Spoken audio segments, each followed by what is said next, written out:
Nevşehir Hacı Bektaş Belediye Üniversitesi ev sahipliğinde ve İlk Kağıt Çevre Üniversitesi işbirliğiyle bu yıl 6. sınıf düzenlediğimiz Uluslararası Yapay Zeka ve Verimlilik Kongresi'ne hoş geldiniz. Savcılar tarafı, hani savcılarımızın hem hareketli verileri toplar, yapay zeka konusunda, dijitalleşme konusunda, dijital çağ konusunda milyonlarca sayfa içerisinde benim Yapay zekanın tüm boyutlarıyla ve yüksek öğretime nasıl entegre edileceği, kendimizi nasıl güncellememiz gerektiği, geleceğin neleri getireceği, neleri beklediğimizi, sorun alanları ve bunlara çözümler farklı üniversitelerimizin uzmanlarının katkısıyla tartışıldı. Çok verimli bir toplantı olduğunu düşünüyorum. Birbirinden değerli, Türkiye'nin önde gelen bilim insanları buraya geldiler. Yapay zeka alanındaki bugünkü çalışmaların nereye kadar gidebileceğini vurgulamamız bakımından çok kıymetli. Sayın YÖK Başkanımızın belirttiği yapay zeka, veri bilimi ve dijital teknolojiler yükseköğretimde öncelikli alanlarımız arasındadır.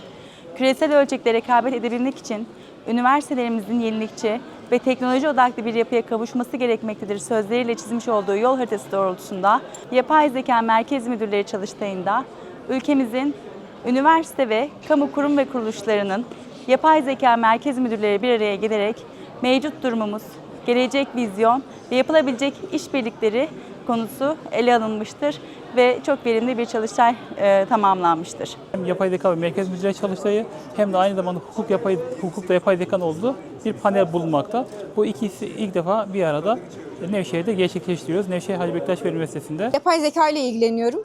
Buraya gelerek de yapay zekanın gelişimiyle beraber siber güvenlik suçlarının artması ve işte diğer suçların artmasıyla hukuksal düzeyin nasıl ilerlediğini öğrenmek için geldim. Globalde de Türkiye'de de bunun konuşulması açıkçası beni memnun ediyor. Ben de burada katılımcıyım ve bu alanda bir proje yürütüyorum.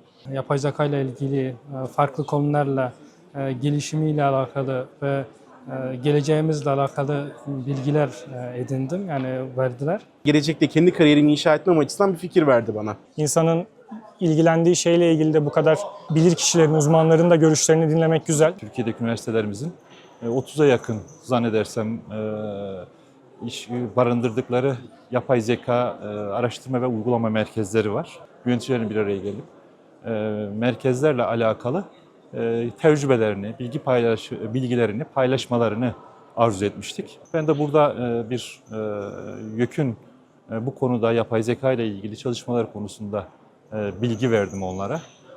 Neler bekliyor Yükseköğretim Kurumu bu merkezlerden? Hangi alanlarda onların faaliyet yapması, gelişmeler konusunda nasıl bir yol izlemeleri gerektiği, bunlara dönük bilgiler verdim. Kendileri de birbirleri arasında bilgi paylaşımlarını gerçekleştirdiler. Geleneksel üniversite yapısında ağırlıklı olarak eğitim ve akademik çalışmalar, araştırmalar, bilimsel çalışma yapıp bunları yayın haline döndürmek vardı, yayınlamak vardı. Yeni nesil üniversitelerde ise özellikle bunun topluma yansıması arzu ediliyor. Yani biz tüm üniversitelerimizi esasında yeni nesil üniversitesi haline dönüştürmeye çalışıyoruz. Toplumsal problemlerin çözümünde bu ürettikleri bilgileri kullansınlar istiyoruz. Çünkü yeni nesil üniversite demek bu demek. Artık bir tıp, hekim olan birisi yapay zeka dersleri de alarak ikisini birlikte belirli bir oranda öğrenmeyi hedefliyor. Bir başka deyişle esasında toplumun gelişiminin belki de şöyle tarif edebiliriz. Başlangıç noktası veya tetikleyici unsuru artık üniversitelerin ürettiği bilgiler, bilimsel bilgiler olacak diye hedefliyoruz, amaçlıyoruz. Bu da yeni nesil üniversitenin tam da kendisi olmuş oluyor.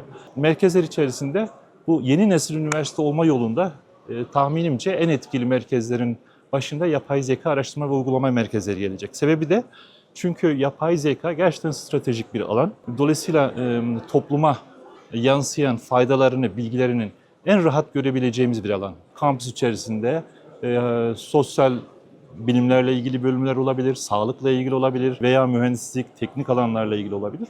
Onlarla programlar yapıp onları yapay zeka alanında nasıl işlerine yarayabilir, nasıl yarayacak bu konularda onları bilgilendirmelerini. İkinci aşamada artık kampüs dışına çıkıp sivil toplum kuruluşlarıyla görüşmek, onları yine yapay zeka alanında hem bilgilendirmek ve onların problemlerini dinleyerek onların problemlerine çözüm üretme konusunda bir yol takip edeceklerini belirttik.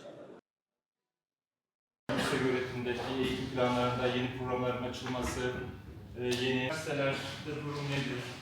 Yüksek Öğretim Kurulu ne yapıyor yapay zeka alanında?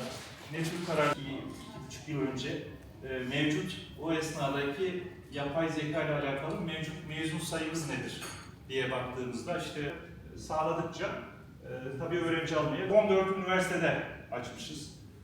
Ön yüz yazılım geliştirme diye 2 yıllık program. Bölümlerinin dışında olanlar sağlıklarda. Mesela bilişim sistemleri ve teknolojileri diye bir 4 yıllık program var. Burada da onlara tabii ek geliyor bu. Örneğin tarım, yapay zeka ve tarım dijitalleşme programları adı altında. Geçen kuruldan 40 civarında ama biliyorsunuz şartlar var.